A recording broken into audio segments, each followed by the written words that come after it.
Plano de aula para o Dia do Índio. Vamos descobrir mais sobre os povos indígenas com o plano de aula sobre o Dia do Índio? O Dia do Índio é comemorado no Brasil todo dia 19 de abril.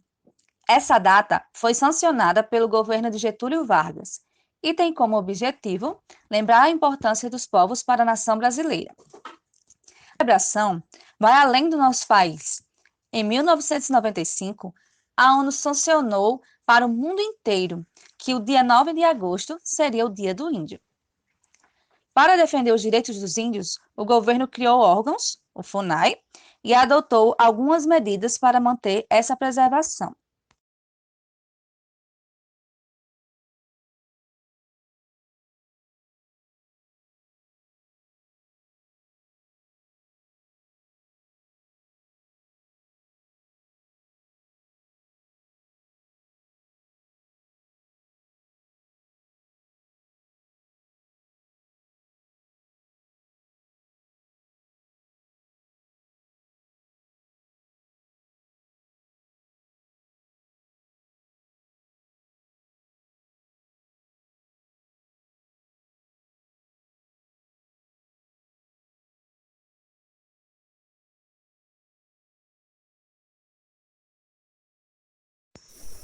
Tema: Dia do Índio.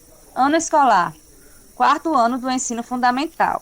Tempo necessário: 2 aulas de 45 minutos.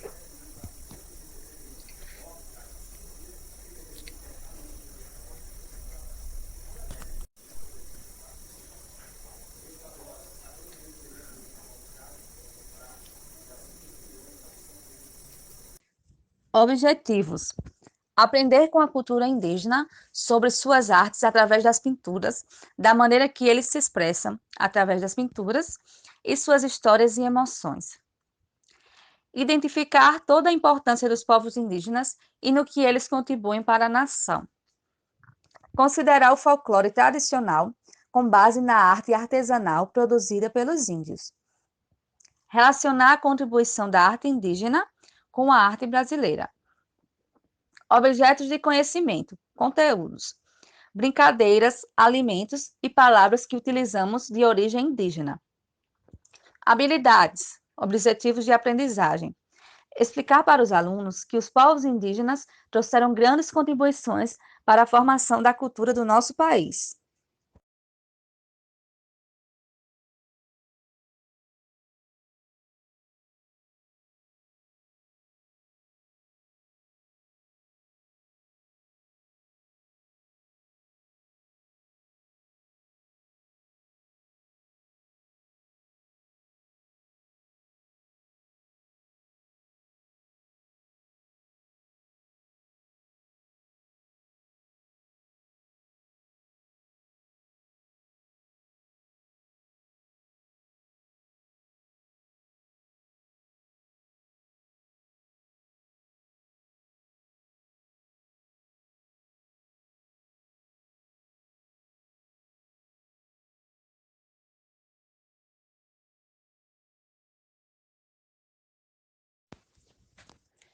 Descrição das atividades.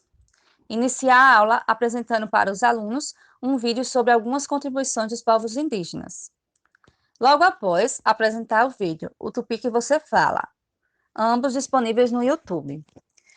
No segundo vídeo, são apresentadas várias palavras que falamos e são de origem indígena.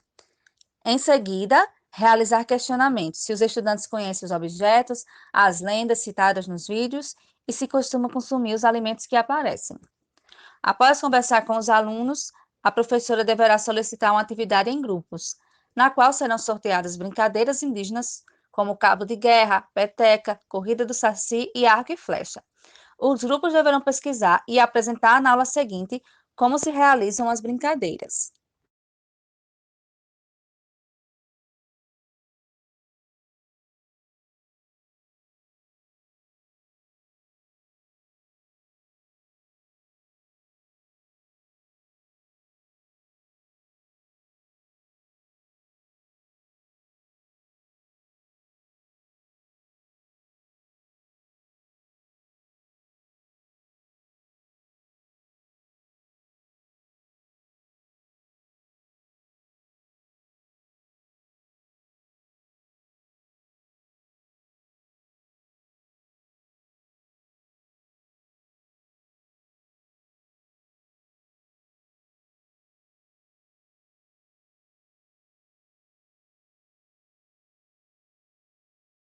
a atividade, tendo como base o texto de Cooper, sistematize as características do pensamento que as crianças são capazes de desenvolver. O pensamento da criança, ele precisa ser ensinado a partir das experiências que ela vive, né?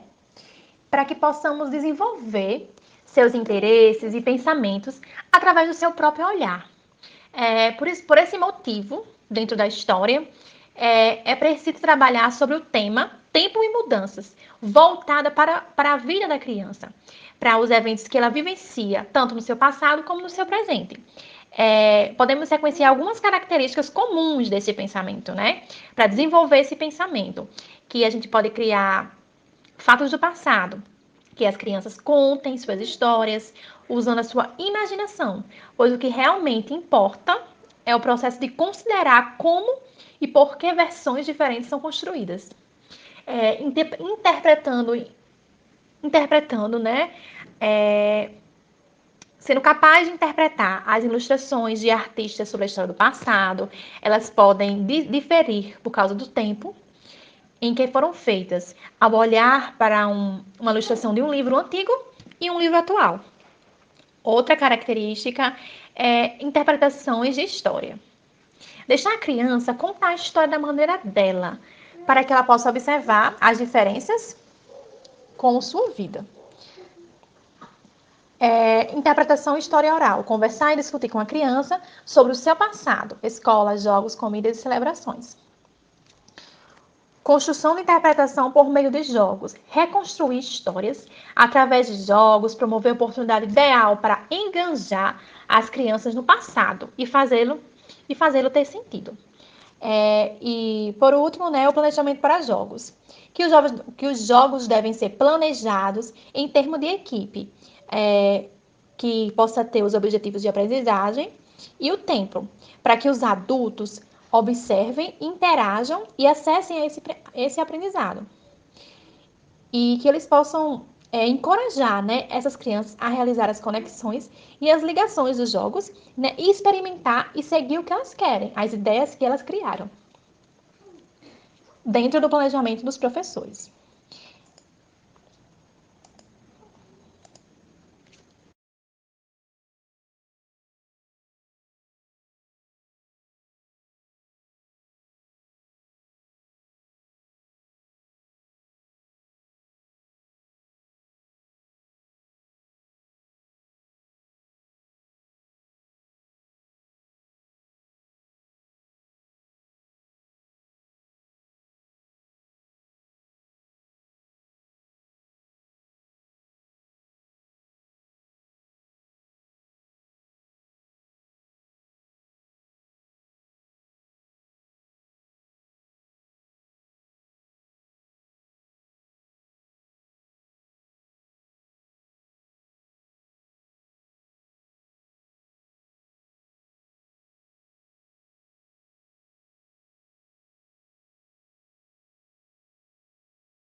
Pensamento histórico-social da criança. Liste as principais características do pensamento histórico de crianças, segundo Cainelli. A primeira grande questão que se colocava dizia respeito à possibilidade ou não de crianças nas primeiras séries de alfabetização aprenderem os conteúdos da disciplina História. É correto afirmar-se que as crianças de 7 a 10 anos teriam dificuldade de aprendizagem da história, devido a questões relacionadas ao conceito de tempo e espaço, o que dificultaria o entendimento das sequências, durações e simultaneidade dos acontecimentos, e também das localizações espaciais destes acontecimentos. Foi lançado aos alunos o desafio de descobrir a identidade e o tempo de existência de um objeto. A questão da temporalidade e da forma como as crianças entendem a passagem do tempo está relacionada com a experiência familiar. Recordando-se a partir de lembranças na multiplicidade de tempos, passado, presente e futuro, a criança vai selecionando as memórias e construindo as dimensões temporais do real vivido e não vivido. Foi solicitado às crianças, depois de algum tempo, passeando pelo museu, que escrevessem o que mais havia chamado sua atenção. Os objetos que mais chamaram a atenção foram máquinas, por exemplo, máquinas de combustível, máquina de escrever, máquina de telefonista, máquina de fazer jornal, máquina de fazer café, máquina de fotografar. Também chamou a atenção a televisão da década de 60, assim como os brinquedos, bonecas, carrinhos. Foi solicitado às crianças que desenhassem aquilo que achavam ser mais antigo. Dos 14 alunos, 6 desenharam a televisão. 6 instrumentos variados que tiveram suas formas modificadas com o tempo. Por exemplo, máquina de fotografia, máquina de fazer café, máquina de escrever. Uma desenhou uma boneca de porcelana. Ensinar história para crianças de 8 anos significa pensar como despertar interesses pela contemporaneidade, através do passado que a fundamenta.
Materiais utilizados para a aula. Imagens de pinturas indígenas. Certifique-se de que sejam incluídos símbolos variados, com suas respectivas histórias. Projetor de mídia. Materiais de arte, como tintas, pincéis e papel. Computador ou notebook.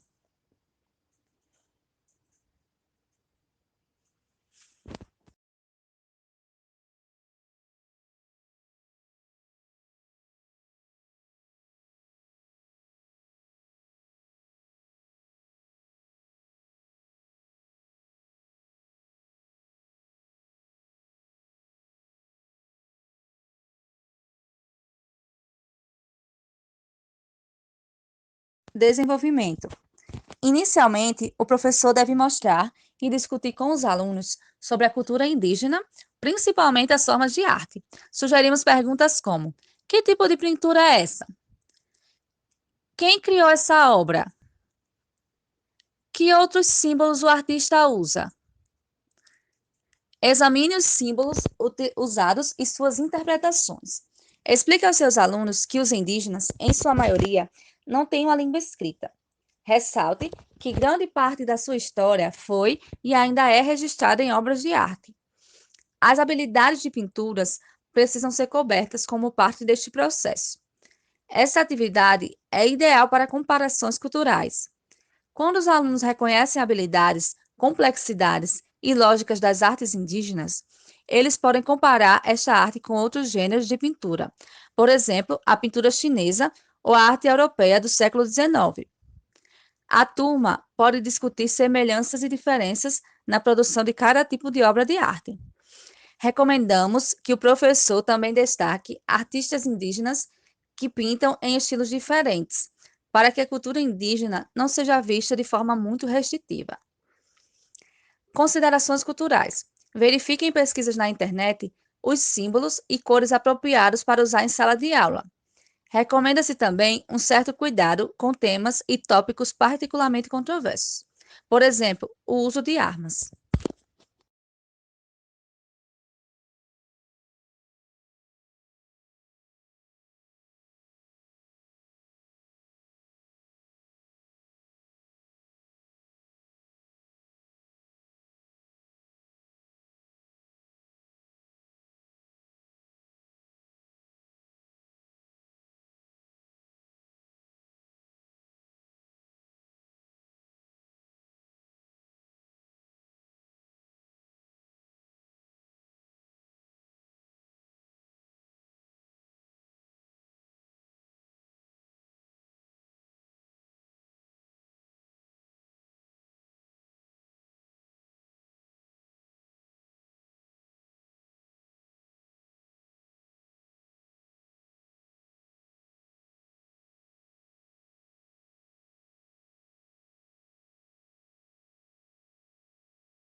Avaliação. Os estudantes serão avaliados por meio da participação e através do trabalho em grupos, que será apresentado na sala de aula. Avaliação. Os estudantes serão avaliados por meio da participação e através do trabalho em grupos, que será apresentado na sala de aula. Avaliação. Os estudantes serão avaliados por meio da participação e através do trabalho em grupos, que será apresentado na sala de aula. Justificativa. No Brasil, ainda existe muito preconceito com os povos indígenas e algumas pessoas ainda não conhecem as suas contribuições para a nossa cultura. Por isso, é muito importante que esse tema seja abordado nas escolas, para formar cidadãos que têm conhecimento e respeitam os índios.